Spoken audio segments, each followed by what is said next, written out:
Qu'est-ce qui s'est passé au moment où euh, le déluge arrive? Pourquoi le Créateur a mis en place le déluge?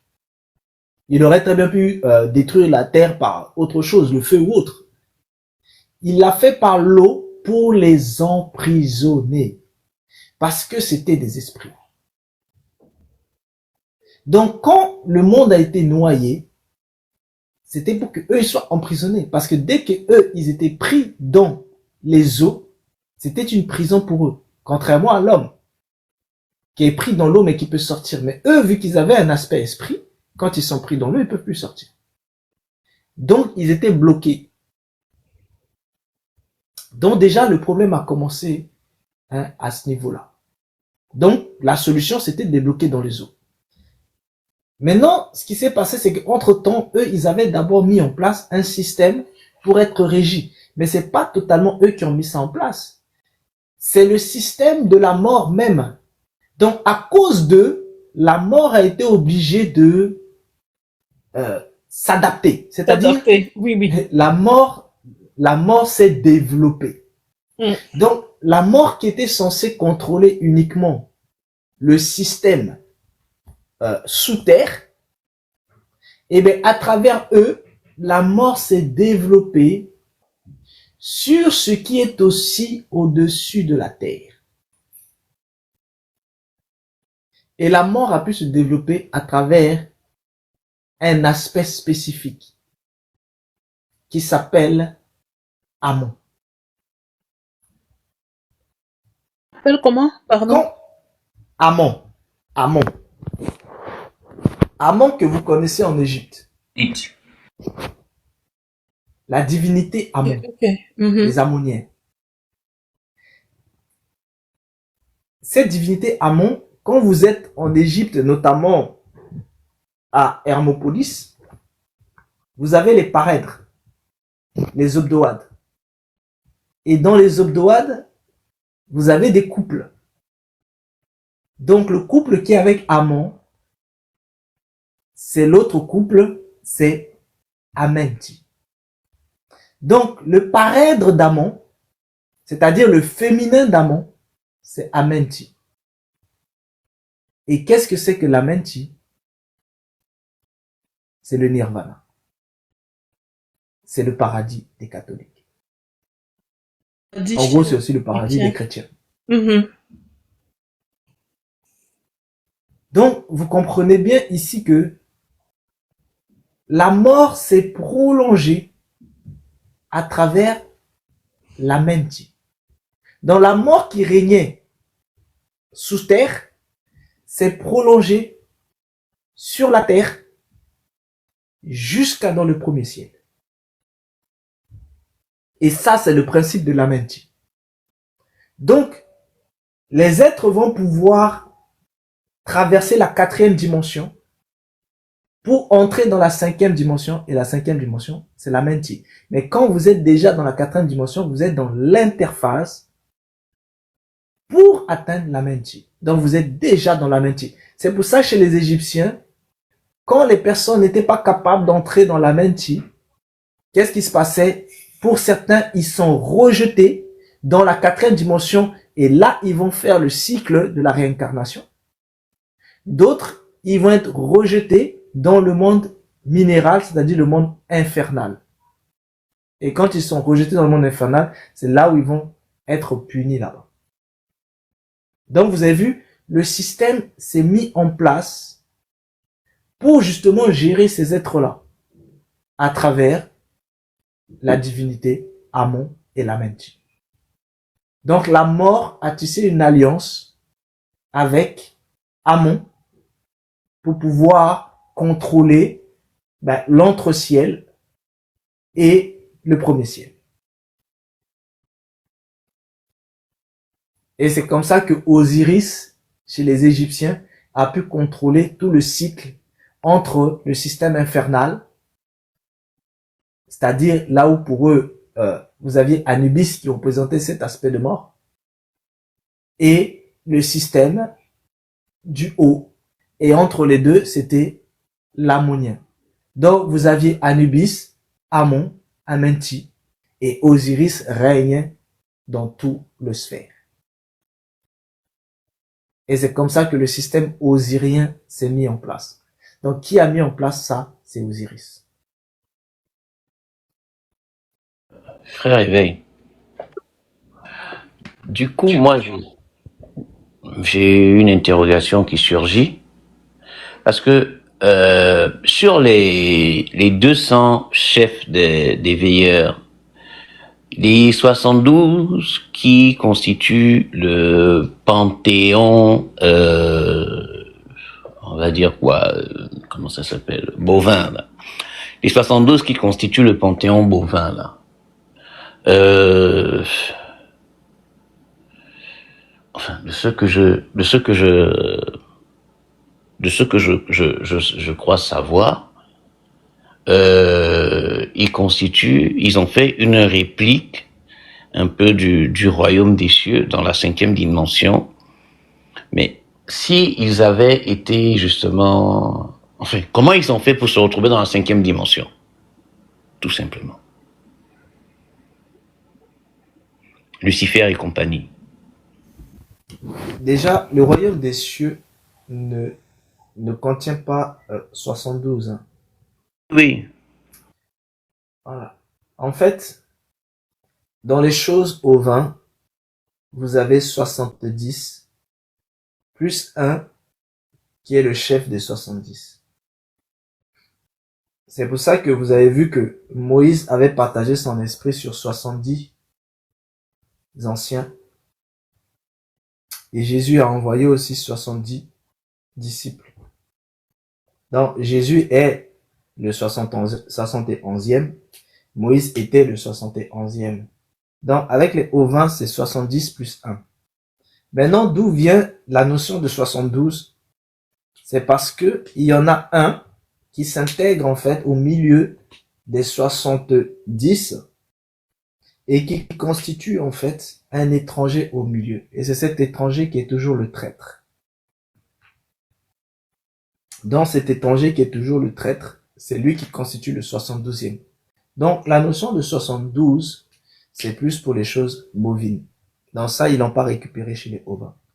C'est vraiment bovine. Et chez les ovins, on vous l'explique pourquoi. Parce que c'est le traître qui est au milieu.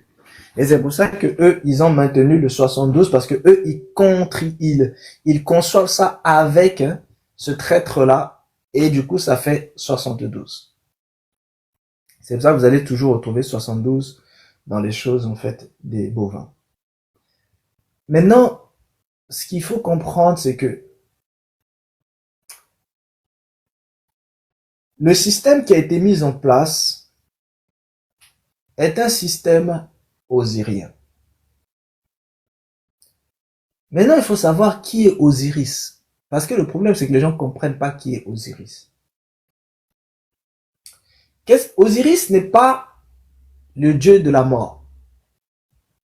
Le dieu de la mort chez les Égyptiens s'appelle Anubis. C'est pas Osiris. Osiris n'est pas non plus l'être caché. L'être caché chez les Égyptiens s'appelle Amon. Et le royaume de l'être caché chez les Égyptiens s'appelle Amunt, Amenti. Donc ce que vous connaissez comme étant le mot paradis que les catholiques utilisent et nirvana que les bouddhistes utilisent et panthéon des ancêtres que les africains utilisent. Maintenant, Osiris, lui, il règne sur tout ça parce que Osiris représente la sphère de la régénération. C'est pour ça que pour les Égyptiens, le système osirien est un système du passage à la lumière. Ça veut dire quoi? Ça veut dire que eux considèrent que les êtres sont d'abord dans les ténèbres et ils quittent les ténèbres pour entrer dans la lumière. Et pour eux, la lumière, c'est ce qui se passe après l'au-delà. Et cette lumière-là, c'est principalement bâti sur le panthéon des ancêtres. Donc, si vous voulez, Osiris représente un petit peu ce que les bouddhistes ont appelé Bouddha. Qu'est-ce que Bouddha manifeste? Bouddha a manifesté le monde spirituel. Qu'est-ce que c'est que le monde spirituel?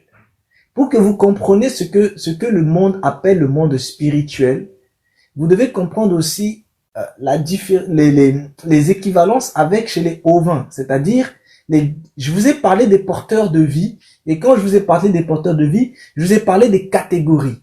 Donc, parmi les catégories, vous avez ce qui est appelé la catégorie de la matière. Au-dessus de cela, vous avez la catégorie de la nature. Au-dessus de cela, vous avez la catégorie spirituelle.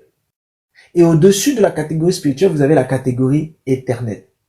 Donc, que représente en fait le système en fait d'Osiris? Donc, quand vous êtes dans le monde, bovin, eux aussi, ils sont subdivisés en 4 catégories. La première catégorie, c'est ce qu'ils appellent le monde matériel. Matériel ou planétaire.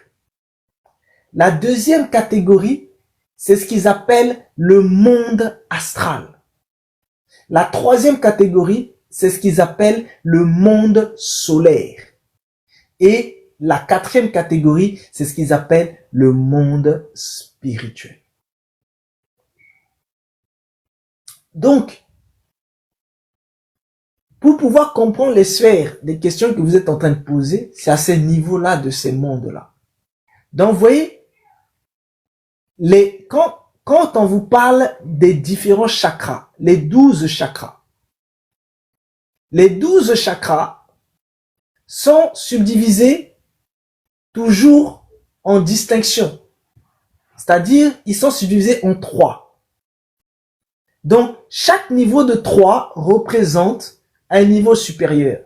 Donc, les 3 premiers niveaux représentent en fait le niveau planétaire. Les 3 autres représentent le niveau astral. Les 3 autres représentent le niveau solaire et les 3 autres représentent le niveau spirituel. Donc, c'est comme ça dans le système en fait de bovin.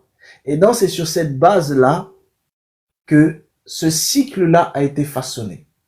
Donc, ici, vous voyez, vous devez dépasser le niveau des porteurs de conscience pour comprendre le niveau des mondes. Et ça, c'est autre chose. Les porteurs de conscience vous permettent d'atteindre ces mondes-là. Là, je parle du système bovin. Et c'est quand vous atteignez ces mondes-là que vous pouvez comprendre les types de questions que vous êtes en train de poser. Si vous n'êtes pas à ce niveau, vous ne pouvez pas comprendre, même si on vous explique. Et comme vous comprenez les choses en équivalent par rapport en fait au système ovin, si vous ne comprenez pas le fonctionnement dans le système ovin, ça va être difficile de comprendre concrètement pour vous ce que ça signifie. C'est-à-dire, je peux vous parler de ce qu'est le monde planétaire, mais vous ne comprendrez pas. Parce que qu'est-ce que c'est que le monde planétaire? Dans le système bovin, qu'est-ce que c'est que le monde planétaire? Le monde planétaire, c'est tout simplement ce qui s'oppose à ce que les ovins appellent le monde matériel. Donc pour le système bovin, le monde matériel que les ovins appellent monde matériel, pour eux, ils appellent ça le monde planétaire.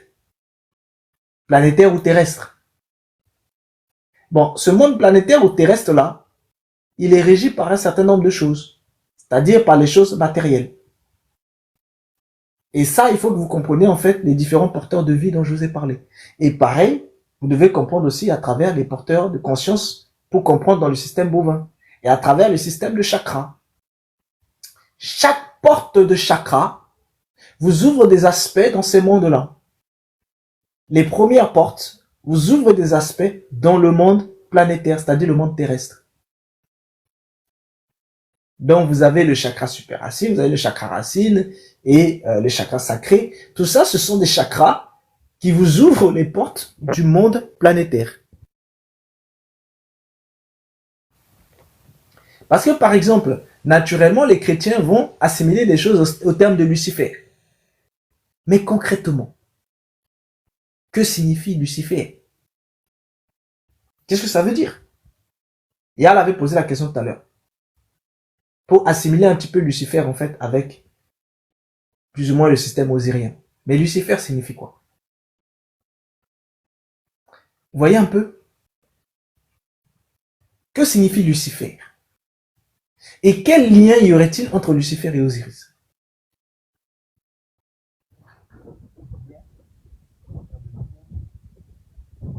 Est-ce que tu vois un peu Yann? Le lien serait la lumière.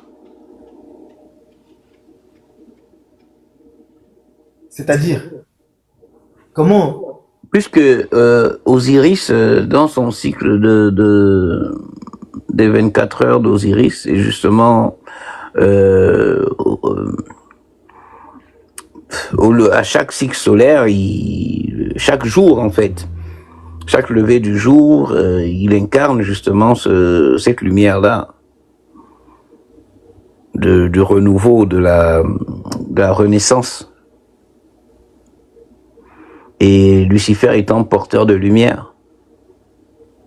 Sauf que le terme Lucifer signifie porteur de lumière. C'est-à-dire, ça signifie un véhicule qui porte la lumière. Or, Osiris n'est pas en soi porteur de lumière. Osiris, quand vous allez chez les Égyptiens, il découle de Ra, de Chou, de Geb, et ensuite vous retrouvez Osiris. Donc, Osiris représente cette quatrième catégorie. Maintenant, quand vous regardez maintenant dans le fonctionnement par rapport à Osiris, vous avez ceux qui sont des porteurs de lumière, à savoir, Amon. vous avez Ra. Non, Amon n'est pas en soi porteur de lumière. Amon signifie le caché. Amon, c'est un esprit caché. C'est un seigneur caché. Amon, ça signifie le seigneur qui est caché. Mais en Égypte, vous avez d'abord Képri. Ça, c'est le soleil au matin. Ensuite, vous avez Ra. Et ensuite, vous avez Atum. Donc, Képri, Atum et Ra. Donc, Ra et Atum, plutôt. Et c'est quand vous finissez le cycle de Képri, Ra et Atum, c'est là maintenant que vous entrez dans le cycle d'Osiris. Donc, Osiris est la lumière de la nuit. C'est-à-dire, Osiris est la lumière des ténèbres. Or, que signifie Lux Ferré? Lux Ferré signifie porteur de lumière. Donc, Lux Ferré n'est pas Osiris. Lux Ferré travaille pour Osiris. Purée.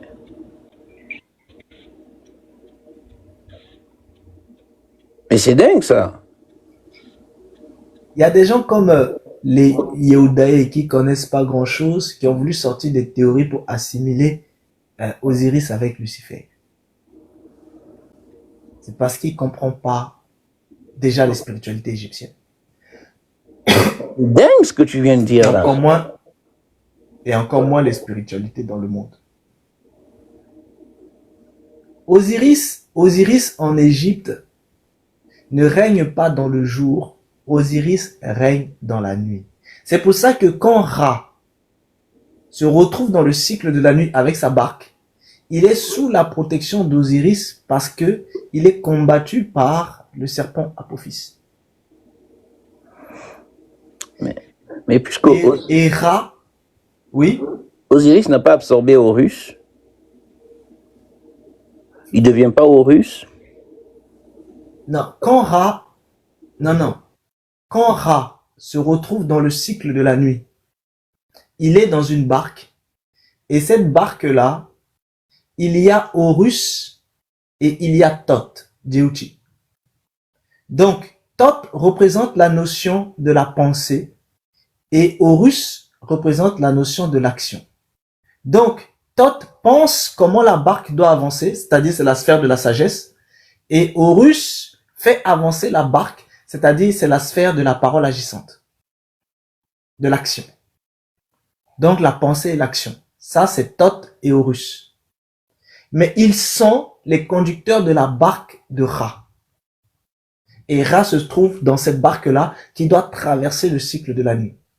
Or, pour traverser le cycle de la nuit, il faut être sous la protection de la lumière qui règne dans cette ténèbre-là. Et la lumière qui règne dans cette ténèbre, c'est ça, Osiris. Et donc, les ténèbres qui cherchent à combattre Ra, c'est ce serpent Apophis dont les Égyptiens vous parlent. Quand Ra sort du cycle de la nuit, il devient le veau d'or, c'est-à-dire Képri, le soleil au matin.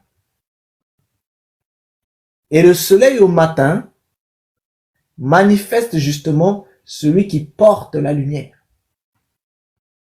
Dans le soleil au matin, c'est Képri. Et ensuite, Ra, le soleil au zénith, c'est-à-dire là où il brille dans son éclat. Et ensuite, Atum, le soleil au coucher, le crépuscule. Donc Ra est entouré de sa luminosité du matin, où il est en train de se lever, qui est pris, et de son couchant, qui est en fait Atum. Donc Ra est entouré des deux.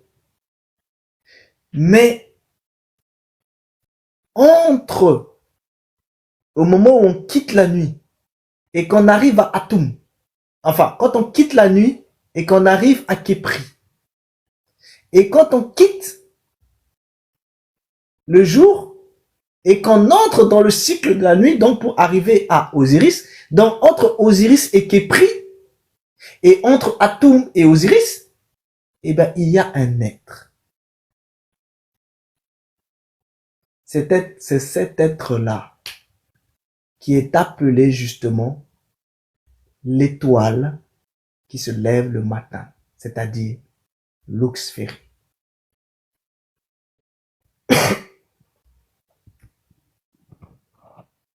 C'est ce que les Égyptiens considéraient et symbolisaient dans la notion du scarabée. C'est-à-dire, c'est ce que les Atoniens ont voulu manifester à travers le culte d'Aton. C'est-à-dire le culte de l'horizon. C'est pour ça que Akhenaton s'appelle Akhet-Aton. Akhet, c'est quoi? C'est l'horizon. Dans Akhet-Aton, c'est l'horizon d'Aton. Donc l'horizon d'Aton est justement celui qui est considéré comme étant l'Oxférie. L'horizon de Aton. Tu comprends? Et c'est ce que Akhenaton voulait mettre en place. Akhenaton voulait mettre en place le culte de Lucifer.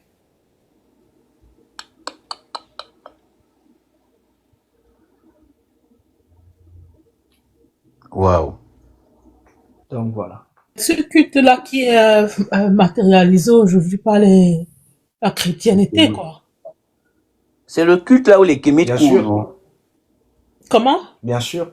Là où Oui, tous les oui. Kémites sont en train de courir actuellement, là. Non, non, regarde. Pour les Kémites, là, c'est différent. Les Kémites, c'est pas le culte luciférien. Non, non, voilà, Les c'est pas ça. Kémites, les Kémites, c'est le culte osirien. Osirien. C'est pas pareil. Mhm. Les Kémites, c'est le culte osirien. Mais pas uniquement osirien.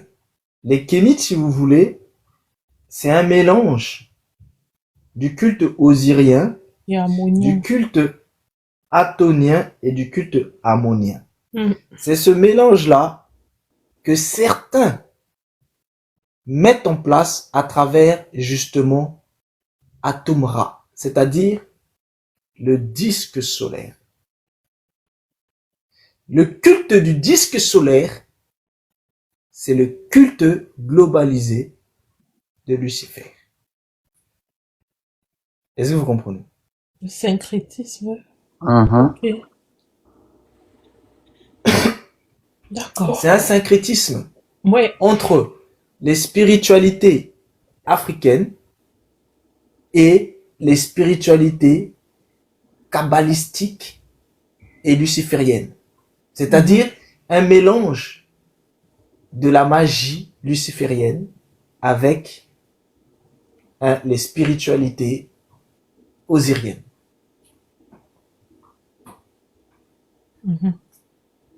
Et c'est là où vous retrouvez des gens comme les Oriole James et tout ça.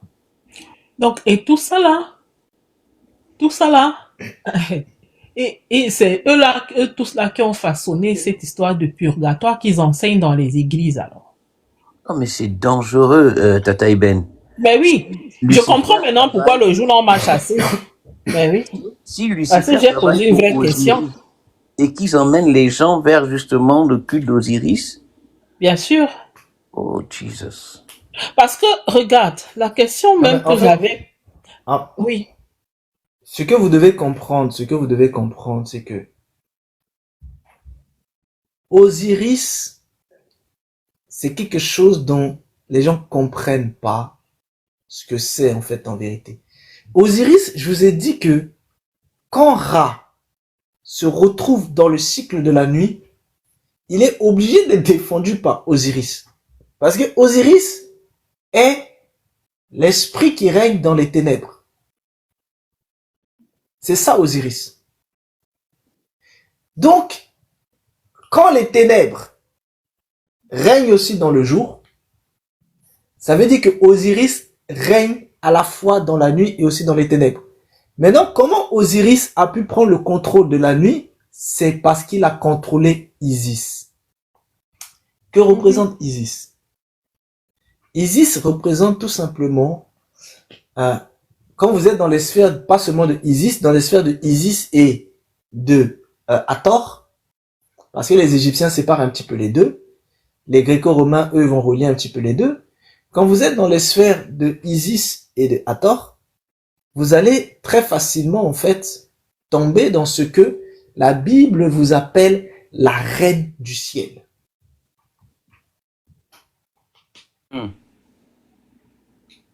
La reine du ciel, encore elle, la mère du règne dans, la reine du ciel règne dans le monde des ténèbres. Parce qu'elle est censée être la lumière qui brille dans les ténèbres. Oh. Et le soleil règne dans le jour. Oh, j'ai compris un truc. Qu'est-ce que Osiris a fait? Osiris a pris le contrôle de la reine du ciel.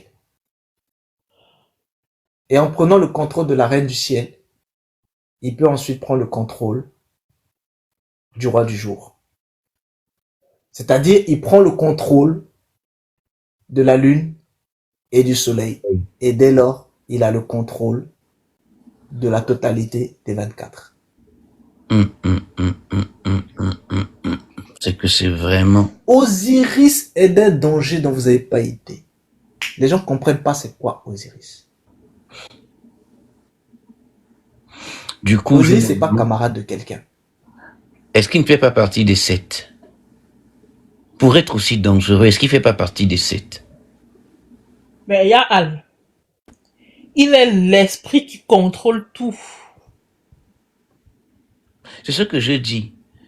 Est-ce qu'il ne fait pas partie? Ton micro, il y a Al. Excusez-moi. Oui, c'est ce que je me pose la question. Pour être aussi dangereux, est-ce qu'il ne fait pas partie des 7 infinis?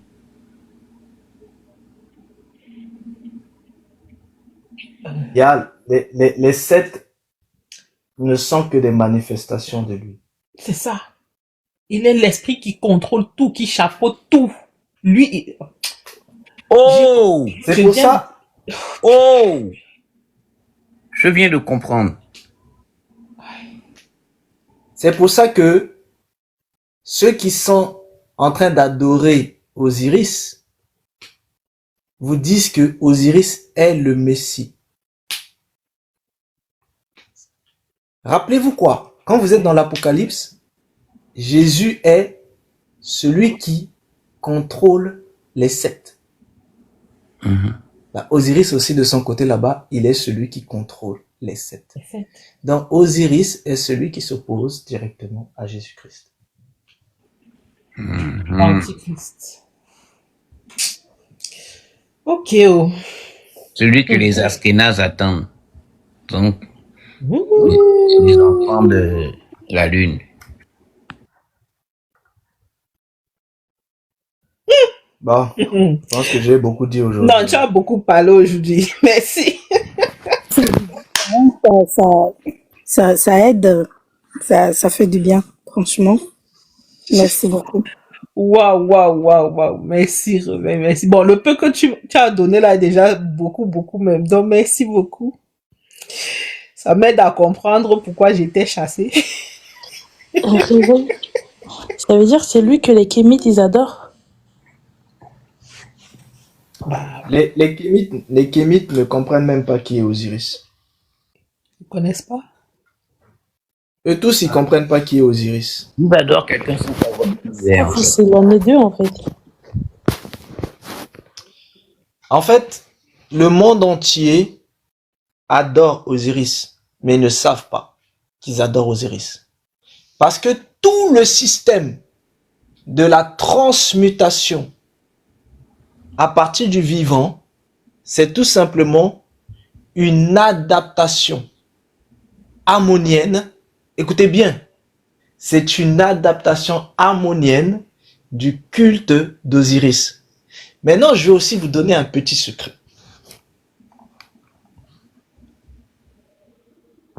Amon, chez les Égyptiens, était considéré comme étant un bélier.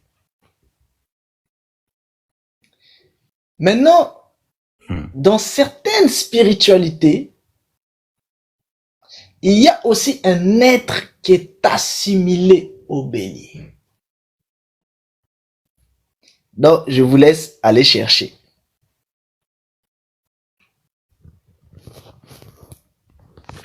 Dans certaines spiritualités, il y a un être qui est assimilé à un bélier. Qui sait à peu près de quoi il est question?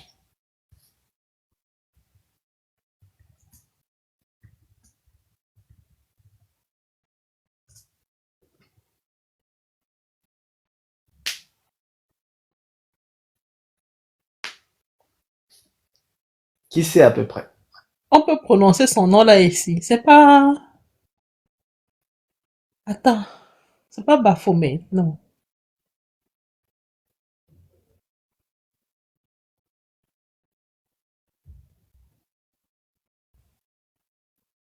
Kev, Oui.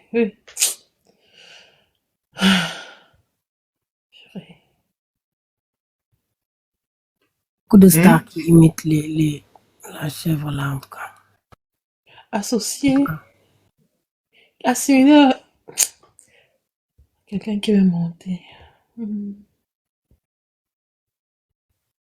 Alors,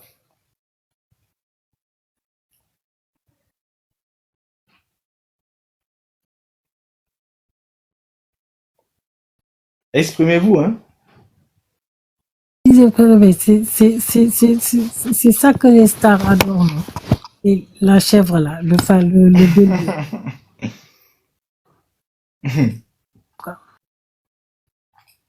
Le bélier, dans certaines spiritualités, représente le renouveau d'énergie. Pas le bélier qui a l'étoile.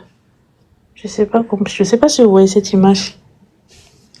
Leur chose, David. Oui. Leur chose. Ça représente le recommencement aussi dans certaines spiritualités, ça représente aussi l'énergie.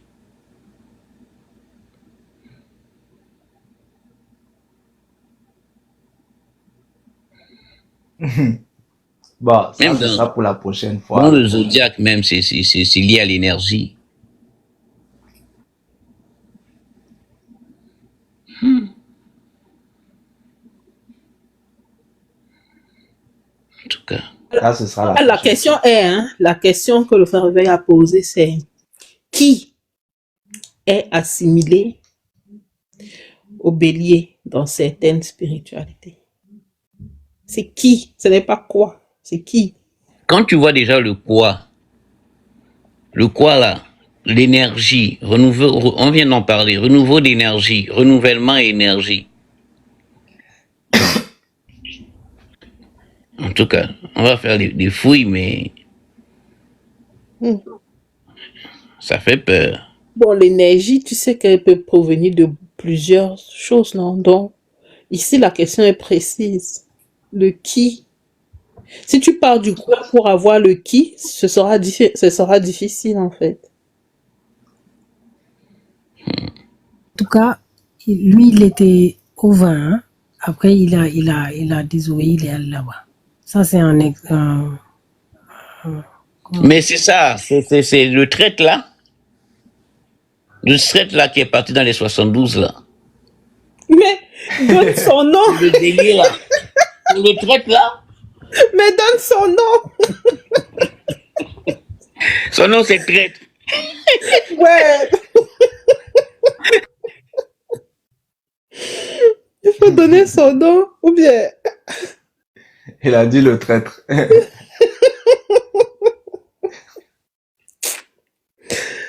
Il a dit c'est le traître là qui a fait le C'est 72e. le traître là. Mais le traître là, il a un nom ou bien...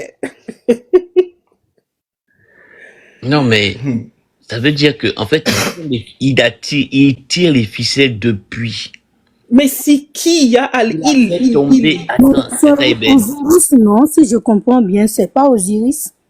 Il a fait tomber les veilleurs jusqu'à Oui, en arriver jusqu'où on est aujourd'hui là. je crois. Il a fait tomber la lune et le soleil. On avance petit à petit. C'est grave, hein? Donc, il a assisté à la création, il était là. Il s'est faufilé. Il est dangereux d'ailleurs.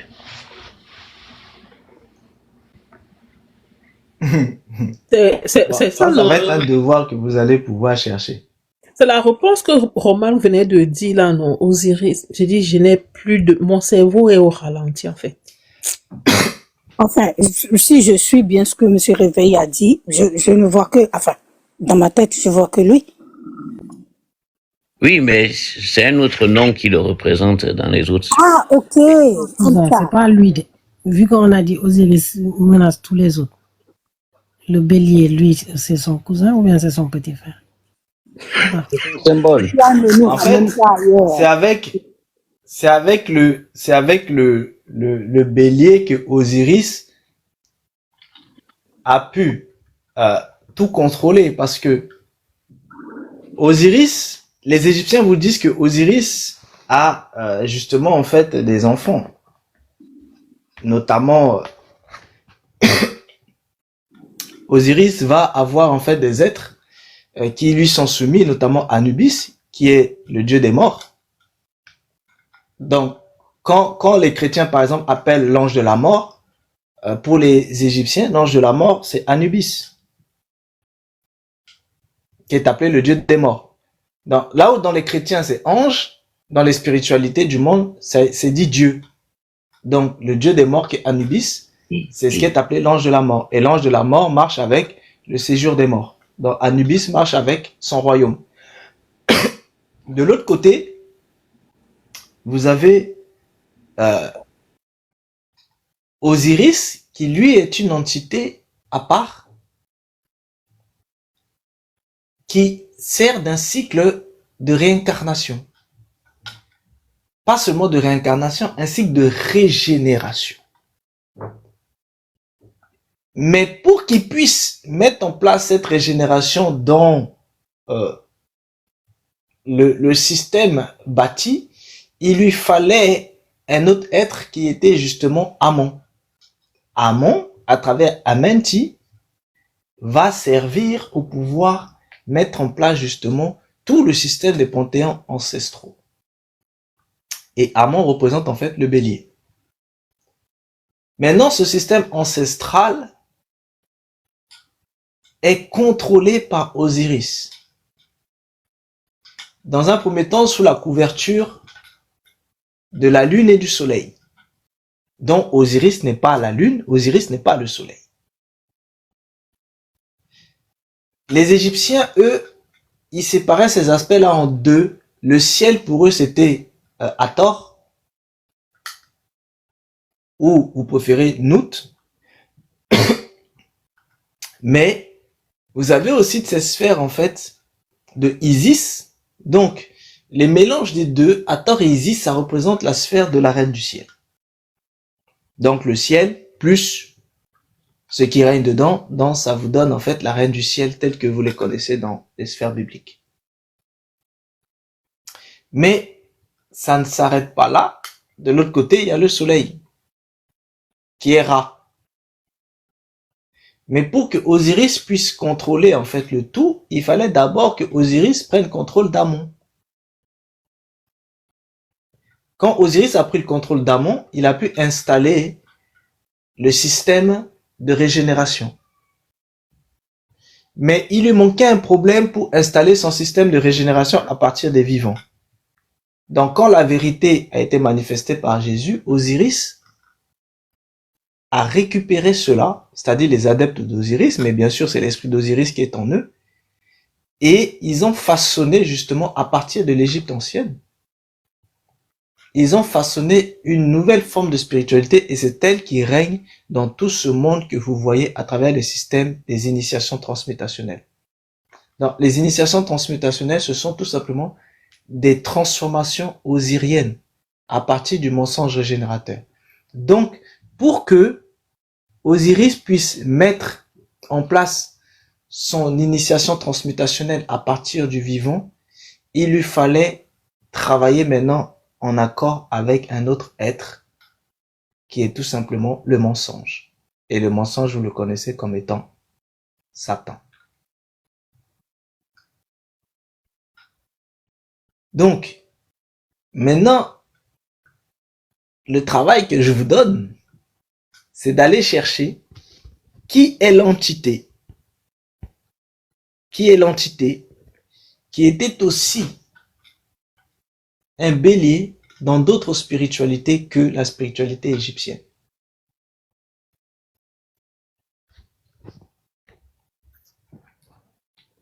Donc ça, c'est le devoir. Ok, d'accord. Qui était l'entité?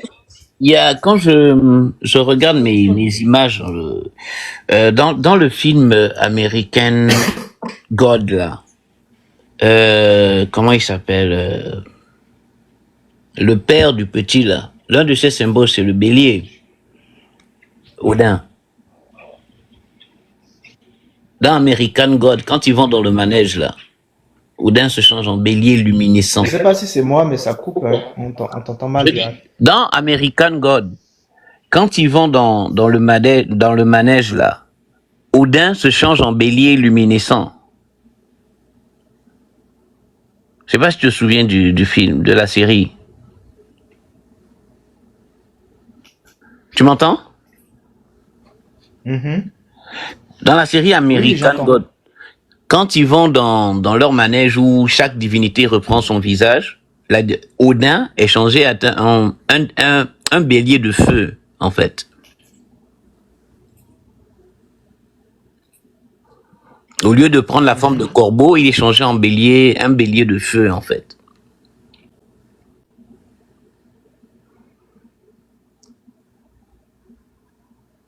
Oui.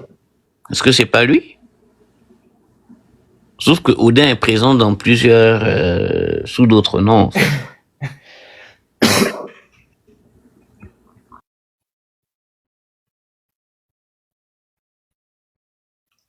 Allez faire les recherches. Réveil. Quand vous aurez fini de faire les recherches, je vous donnerai la réponse. Oui. Mais du coup, qui a créé Osiris? Il fait partie des hybrides de la première génération? Est-ce que ces pères, c'est ceux qui sont enfermés dans le puits de l'abîme aussi? Non.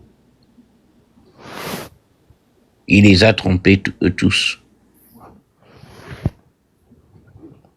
Il était là. Il a dit les a trompés tous.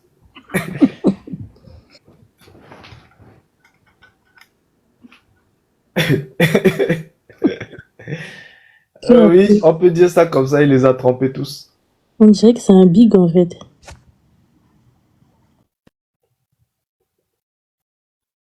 Bon, déjà, il faut que vous avanciez dans le travail qui a été donné là. Et ensuite, on pourra entrer dans ces autres profondeurs là. Si vous finissez le travail pour demain, bah, on pourra le voir en live privé. Sinon, bah, on le reverra ici, hein, en live public mardi. Donc, quelle est cette divinité-là qui, justement, est assimilée aussi à ça?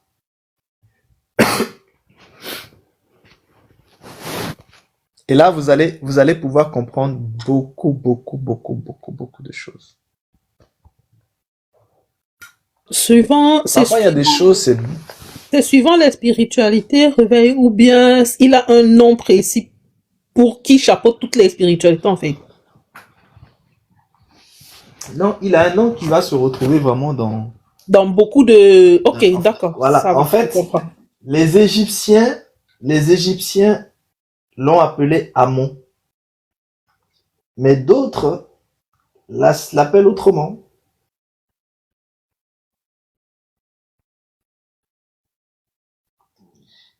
Et dès que vous allez comprendre ça, vous allez enfin comprendre qui les prêtres d'Amon adoraient.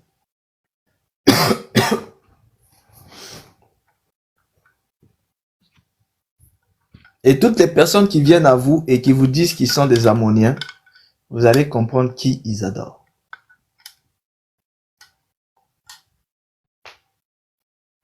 Là, je vous préviens déjà que beaucoup auront des chocs.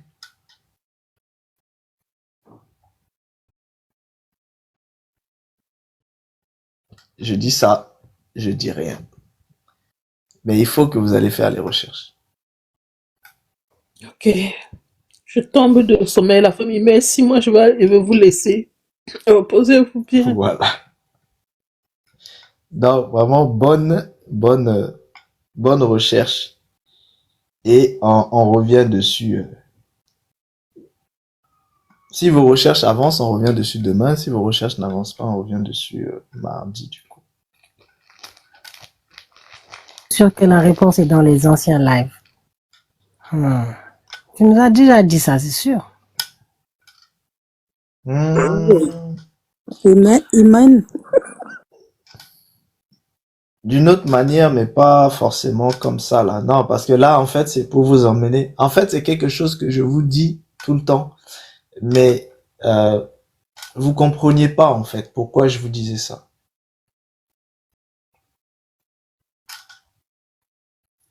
Et là, vous allez tout comprendre. Dès que vous allez comprendre ça, vous allez comprendre, en fait, comment le monde fonctionne.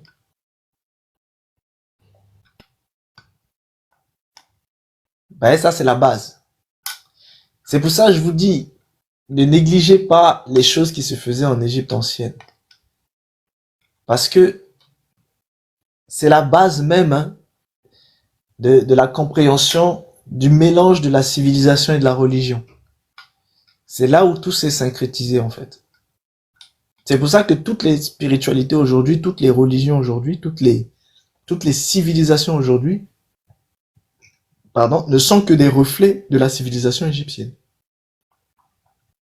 C'est pas pour rien que vous retrouvez des choses égyptiennes un peu partout, l'œil d'Horus,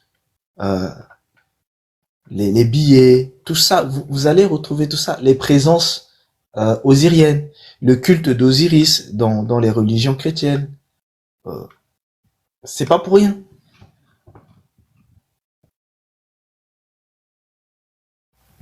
Vous allez vraiment tout comprendre. Donc mardi, Faites les recherches, mardi on en reparle et puis mardi je vous parlerai. Si vous trouvez pas, c'est pas grave, je vous en parlerai mardi. Si vous trouvez, c'est mieux parce que ça va vraiment, vous savez, la connaissance, quand on est dans la recherche et que ça sort de l'intérieur de nous, on le conçoit beaucoup mieux et ça nous ouvre les yeux beaucoup plus puissamment. Mais sinon, je vous en parlerai mardi. Comme ça va laisser le temps un petit peu à vos cerveaux et voilà. Bon, je pense qu'on est arrivé au bout pour aujourd'hui, non? Voilà. Il est bientôt minuit. Ouais. Merci. Faut se reposer.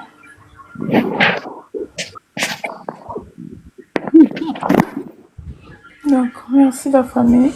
Merci à tous.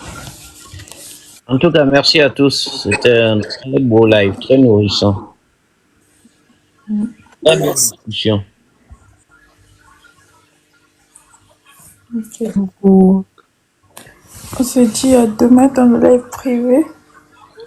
Et puis mardi prochain, si Dieu le veut bien, on se retrouve ici. Donc voilà. Il y a J-Toms qui a essayé de monter à plusieurs reprises, mais ça ne monte pas. Je pense qu'il y a aussi un problème en fait d'abonnés. Peut-être il faut aller dans les lives en fait de boost là. Tu vois les lives où les gens ils font tapoter. Donc tu t'abonnes à moi, je m'abonne à toi, tout ça là. Il faut aller peut-être dans ces lives là pour récupérer quelques abonnés. Peut-être ça pourra te permettre de monter en fait sur les lives. Parce que sans abonnés c'est compliqué en fait. Là je me suis abonné. Là je vois qu'il y a 0 abonné. Donc c'est un peu compliqué. Essayez de vous abonner à lui peut-être. Parce qu'à chaque fois il essaie de monter mais ça passe pas. Oui, je viens de m'abonner. À JTM, il faut aller dans les lives de boost pour récupérer quelques abonnés en fait. Il y en a une chez qui il peut récupérer facilement, chez Gaël. Oui, c'est vrai. Gaël Angemose. Gaël, en fait, elle continue de faire ça un peu. Donc voilà. On se dit à demain, la famille. Reposez-vous bien. Merci. Et à vous aussi. Attends, je vais descendre.